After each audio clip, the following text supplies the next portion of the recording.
Hello, welcome to this episode of Talking About Rock. Here we bring you rock interviews from around the globe. We're always available wherever you get your podcasts on all the streaming services. And subscribe to our YouTube channel so you don't miss an episode. Follow us on social media at Talking About Rock. Today we have Hell in the Club, an Italian hard rock heavy metal band formed in 2009 from Alessandria, Italy. They have over 15 years of hard rock and metal experience. They have earned their place. Today we'll talk about them and their latest release, F.U.B.A.R, out on August 11th. Next up, Hell in the Club on Talking About Rock.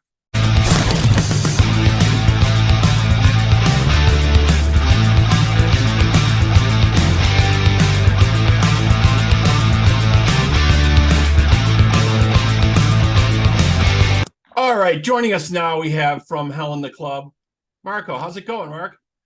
Hi, nice to see you guys. Good seeing you. Yeah, great. Yeah, great good speaking seeing with you you. too. Yeah, man. So you guys have been rocking for nearly 15 years, hard rock, after starting in 2009. Tell us a little bit about the history, a little bit about the band for folks that aren't as familiar with it. Yeah. Basically, the band was born in, as you said, 2009, and from an idea to our bass player Andy, and together with the singer Dave, they basically decided to create a band of easy listening rock, easy listening music, just to enjoy. And basically, that was the first step. Then they found a guitar player Pico, then that joined the band basically immediately.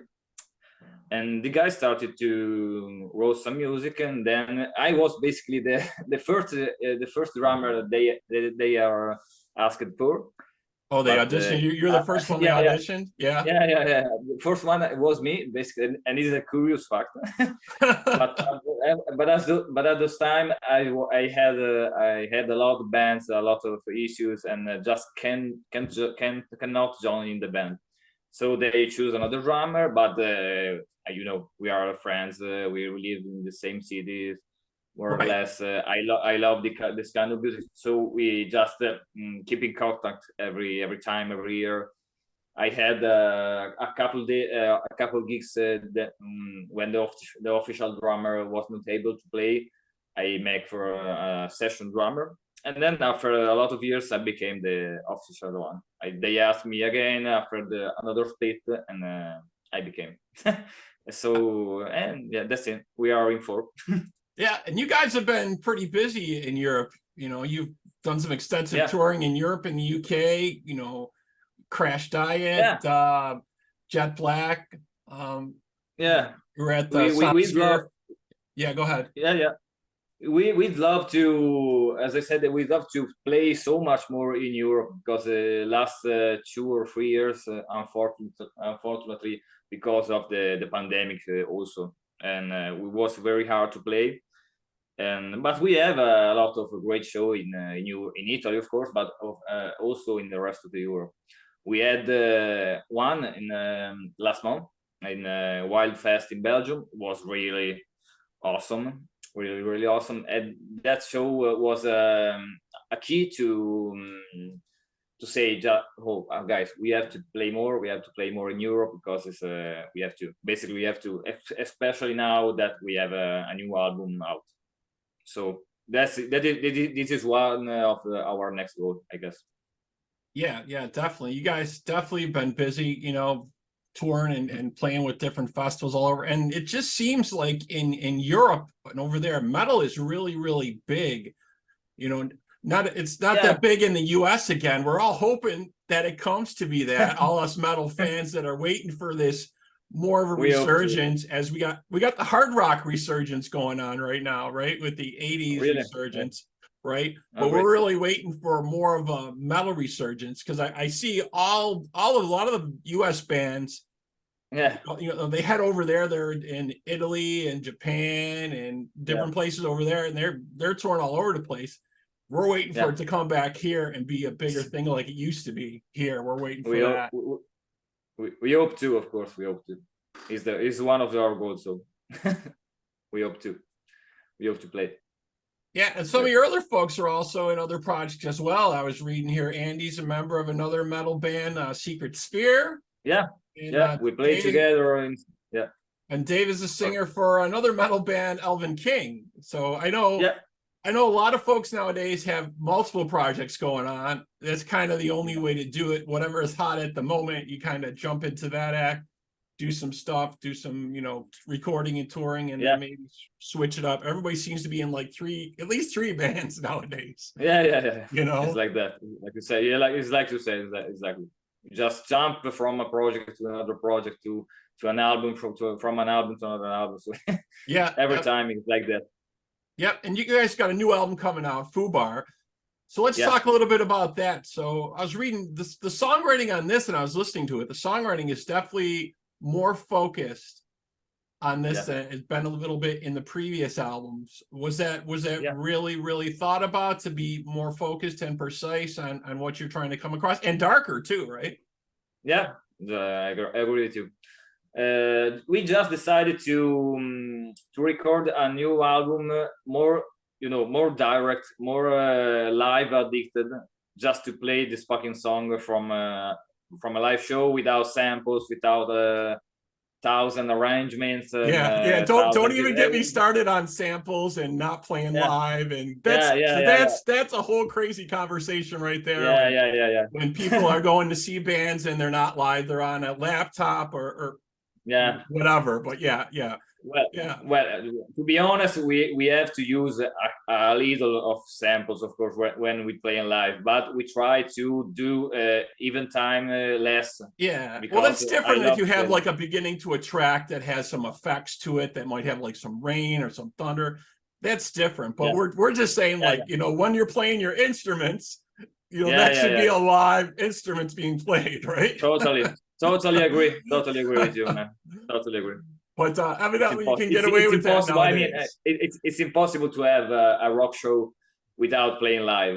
We need to play live, so it's the only rule. Yeah, well, evidently you can get away with it, but it's not like a real rock show. Not to real rock fans, it's not. The people out there that are doing that, we know who's doing it, so we won't go down that road. But real quick with you, I just wanted to go through with you maybe some of your metal influences that kind of led you up to this.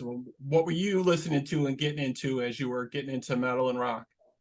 Oh, well, me as a drummer, or as a drummer, as a drummer. I basically I was born like my father was a drummer too, and then basically I was born with a lot of classic rock, hard rock music playing in my house, so that's my first kind of music I love. Would you say there's any drummer that influenced you or that you kind of really watched them? Well, of course I have 1,001, but I guess maybe the first one was of course Ian Pace from the Purple, and John Bonham, of course, from Led Zeppelin.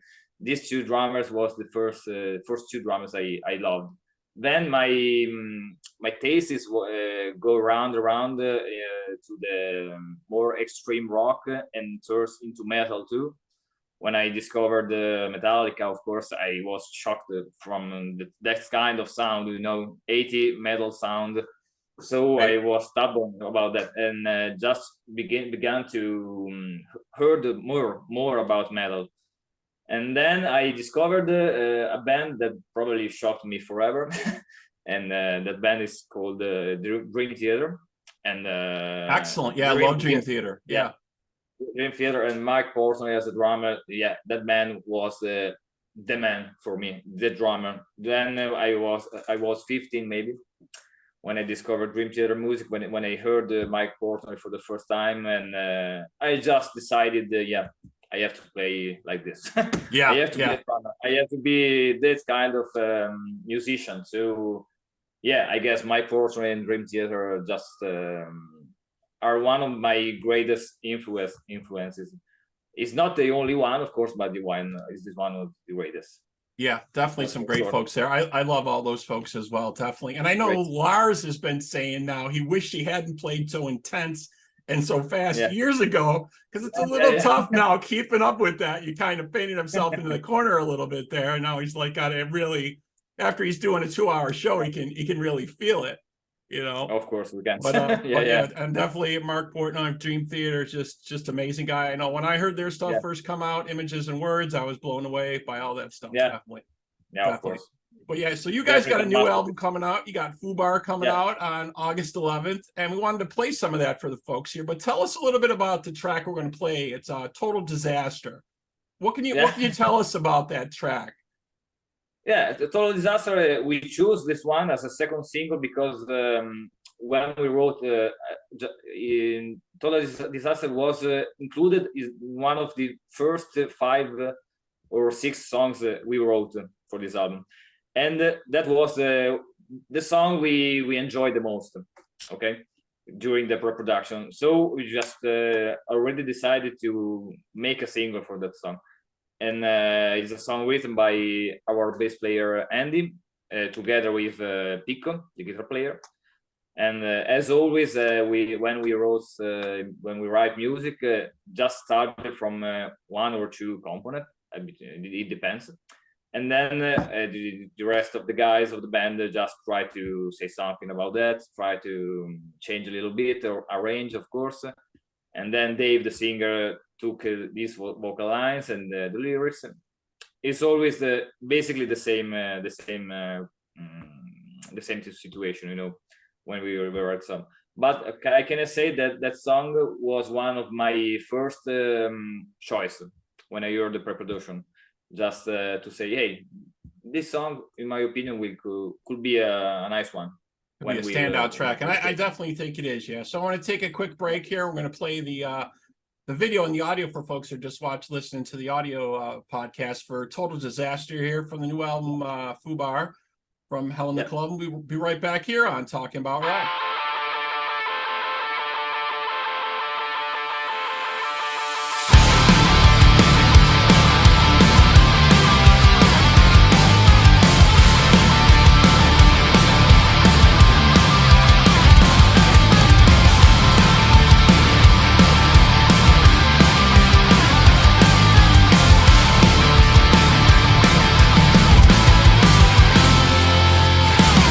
Touch a flame, I'm in trouble again.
Okay, we're back here on Talking About Rock. Just checked out the track for Total Disaster from Hell in the Club. Really cool track, man. Really digging Thank that. you. You know, definitely digging the new album, and the graphics on that are pretty intense. You know, I Yeah. know you guys got a couple other videos coming out. What's going on for tour dates? I think you got some dates coming up that are be going on for you guys. You're gonna be doing some gigs. We had already released the first video, official video, and then in the 11th of August, when there, you know, when there will be the official release of the album, we'll just came out with another single called "The Kid," and it's actually the first song of the track of the album. And yeah, I guess this is the next step for from the album, and then we take all the songs of the album, trying to to play in live for our first release live, that will be in the 15th of September in Milan, in a Legend Club in Milan. That is basically one of the last old school live club present in the north of Italy, one of our favorites, of course. And yeah, that's the first, the second step, to play this song from a live show, from the first live show. Excellent, excellent. We really look forward to it. And if folks want to know more about you, where should they check you out? Should they check you out on social media, on your website, or where should they go?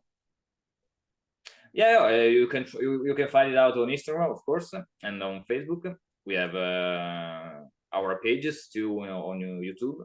And yeah, you can find everything, every news about the album, new releases, or new gigs, new show. Just there, just go into Instagram maybe.